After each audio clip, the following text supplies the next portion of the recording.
Substance, podcast stupéfiant. Bonjour à tous, bienvenue dans Substance. Alex, rencontre avec l'inconnu, épisode 1. Je commence à mettre au milieu du salon et à tourbillonner sur moi-même, à avoir une sorte de chorégraphie, mais un peu façon derviche tourneur, à tourner. Au début, il y a un déséquilibre, mais plus ça allait, plus je tournais vite, et j'avais un rire strident, mais c'est un rire qui venait d'autre part que de moi, quoi. Je sentais du cheveu filandreux, noir, je sentais quelque chose de féminin, mais de vieux, d'ancien, comme si quelque chose était entré en moi, mais ça c'est l'analyse que j'en fais après. Sur le moment, j'étais complètement témoin, comme si mon regard était enfoui, vraiment tout au fond de moi. Imaginez qu'un jour dans votre vie, il se passe au fond de votre âme quelque chose que vous ne comprenez pas. Et non seulement vous ne la comprenez pas, mais vous avez l'impossibilité de la comprendre parce qu'elle va à l'encontre des principes sur lesquels sont basées votre culture. C'est ce qui est arrivé à Alex, au cours d'une expérience psychédélique avec des Philosopher's Stones, un type de champignon hallucinogène qu'il a partagé ce soir-là avec 2 amis. À ce moment-là, Alex a environ 25 ans. Il habite dans une ville moyenne de province, il travaille dans le social, il fait du karaté et il est aussi DJ de hip-hop. Avant cette expérience, Alex a un CV assez classique d'usager de drogue du début des années 2000. Il a fumé beaucoup de cannabis pendant quelques années, et puis de temps en temps, il prend des cachets d'ecstasy, ou du LSD, ou des champignons. Mais jusque-là, ça s'est plutôt bien passé. En tout cas, il n'a rien vécu qui ressemble de près ou de loin à ce qu'il va vivre. Ce que va expérimenter Alex cette nuit-là va profondément interroger sa perception et sa compréhension de la réalité. Une expérience traumatisante dans un premier temps, qu'il va devoir par la suite intégrer, s'expliquer pour ne pas sombrer dans la folie. Une 12aine d'années plus tard, Alex vit normalement, avec sa femme, un enfant et un travail, mais il garde au fond de lui les questions qui sont nées de cette confrontation avec l'inconnu. Réglez le son, mettez-vous bien et écoutez, vous êtes dans Substance.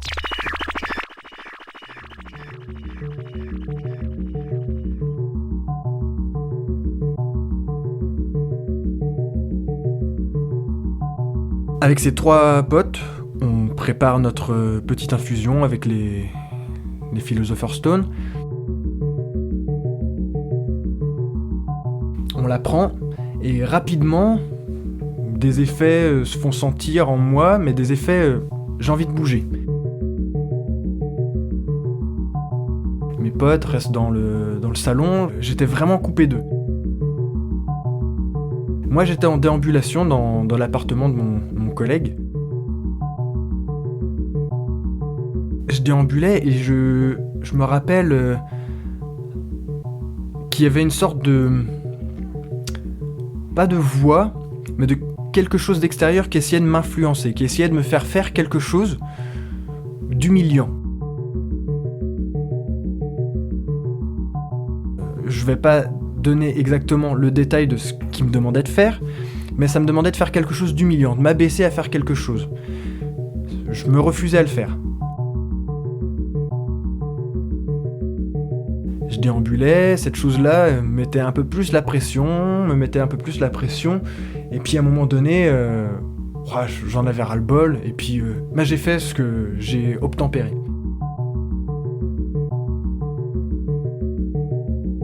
Et puis je me suis dit, je me suis retrouvé con dans la position dans laquelle je vais l'appeler l'entité, cette entité m'a demandé de me mettre, je me suis retrouvé con, et comme si je me voyais dans cette posture-là, et je me sentais ridicule. Bon, je me relève comme si de rien n'était, et c'est là que les effets ont commencé.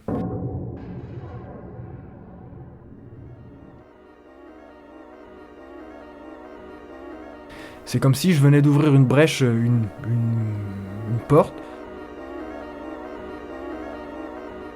Là, disons que je suis plutôt témoin de ce qui m'arrive plutôt qu'acteur. C'est-à-dire que j'ai commencé à mettre les mains sur le visage, à déambuler toujours, et à avoir un rire, mais plutôt strident.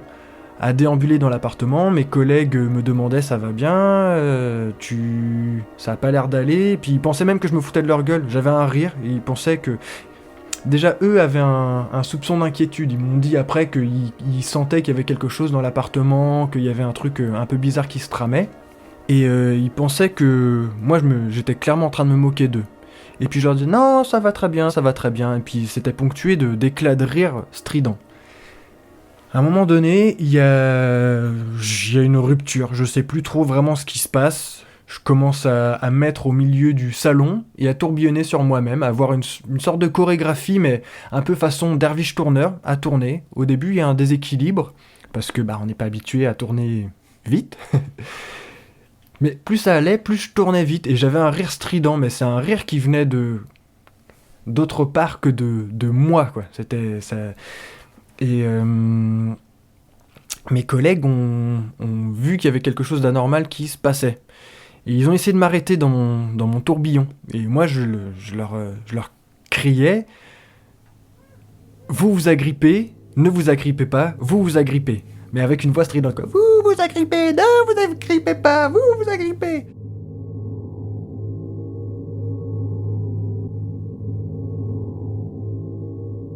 J'avais des sortes d'images devant moi, j'avais pas d'image mais d'impression. Je sentais du cheveu filandreux noir. Je sentais quelque chose de féminin mais de vieux, d'ancien. Je pouvais pas décrire. J'avais des sensations comme ça. Comme si quelque chose était entré en moi. Mais ça, c'est l'analyse que j'en fais après. Sur le moment, j'étais complètement témoin, comme si mon regard était enfoui vraiment tout au fond de moi. Que j'assistais à cette scène. D'ailleurs, il y a même une partie de cette séquence dont je me rappelle rien.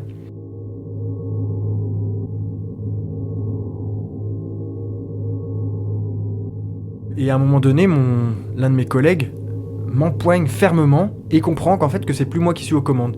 Et il me rappelle à moi en me disant « Dis-moi comment tu t'appelles ?» Et j'arrivais pas à dire qui je suis, j'arrivais pas à dire qui j'étais, quoi. Et j'arrivais pas à m'arrêter, même immobile, je sentais ma tête qui continuait de tourner, qui demandait qu'à continuer dans ce tourbillon, quoi. Mon collègue insistait, alors le second, lui, il était tétanisé, quoi. Il pouvait plus rien faire. Lui, il disait reviens, toi, reviens, allez. Et j'essayais de revenir à moi, j'entendais cette voix-là comme si j'étais enseveli.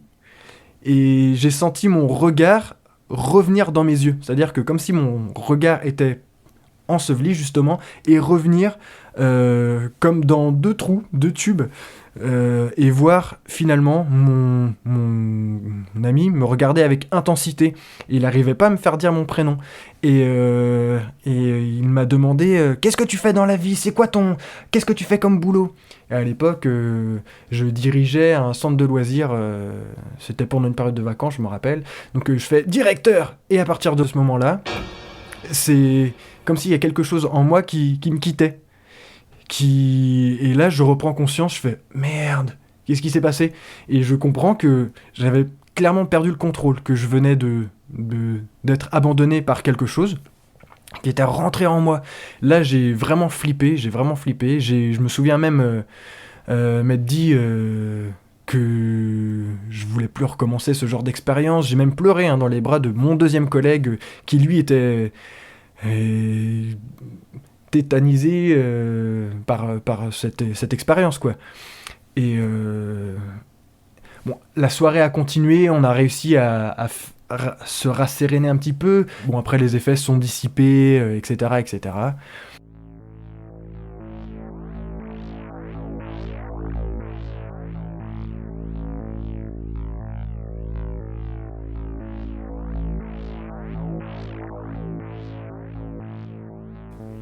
Cette anecdote m'a marqué pendant des mois, parce que pendant longtemps, j'ai voulu comprendre ce qui s'est passé. J'arrêtais pas de dire on a mis les pieds sur un terrain dont on ne connaît pas les codes. C'est-à-dire on voit des choses qu'on ne comprend pas, on n'a pas les clés de compréhension de nos visions ou de nos sensations. Et là, on est parti trop loin. Pour moi, on était parti trop loin. Cette expérience, pour moi, je l'ai vécue comme quelque chose de réel. Il m'était réellement arrivé quelque chose. Seulement, je n'avais pas les clés pour comprendre ce qui m'était arrivé. Il y avait vraiment quelque chose pour moi qui était rentré en moi, ce n'était plus moi, c'était quelque chose clairement d'étranger à moi. Donc, j'ai voulu chercher des réponses. Alors, La magie d'Internet, quand on veut des réponses, c'est que on va chercher aux endroits sur des forums, quoi, par exemple. Donc moi, je connaissais pas beaucoup de forums. Je suivais un forum qui s'appelait Ayahuasca à l'époque, mais il s'est avéré que l'un de mes collègues, lui, m'avait parlé de Lucid State. Donc déjà sur le forum Ayahuasca, j'avais décrit assez précisément ce qui m'était arrivé. J'avais eu des réponses, mais c'était tout le temps des suppositions. Les gens spéculaient un petit peu sur ce qui m'était arrivé, en disant que c'était clairement alors soit l'expression de ma psychologie ou prenait l'angle de la psychologie. Sur Lucid State, il y a quand même des personnes qui ont parlé de, alors je me rappelle d'un terme, un exu ou un erus, enfin je pense que ça vient d'Amérique du Sud, comme étant une entité extérieure. Mais ça m'a pas empêché de poursuivre ma vie au quotidien. C'est-à-dire que c'était une expérience que je n'arrivais pas à expliquer. Mais le réel reprend le pas de toute façon. Comme je l'ai dit, je gérais un centre de loisirs, j'ai repris mes fonctions telles quelles, quoi. On se reprend en main et on y va. Avec toujours en fond, j'ai quand même une interrogation sur ce truc-là. Et pour moi, c'était pas une hallucination. Il m'était clairement arrivé ça. Mais bon, point d'interrogation. Comme beaucoup de gens, ils peuvent leur arriver des coïncidences, ils n'arriveront pas à expliquer le pourquoi du comment, pourquoi ceci m'arrive, pourquoi ça m'arrive. Là, qu'est-ce qui m'est arrivé ?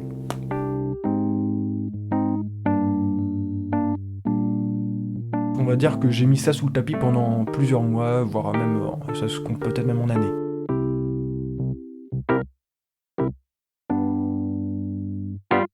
Disons que plus tard, avec d'autres expériences, j'ai réussi à me l'expliquer, ou à me le faire expliquer.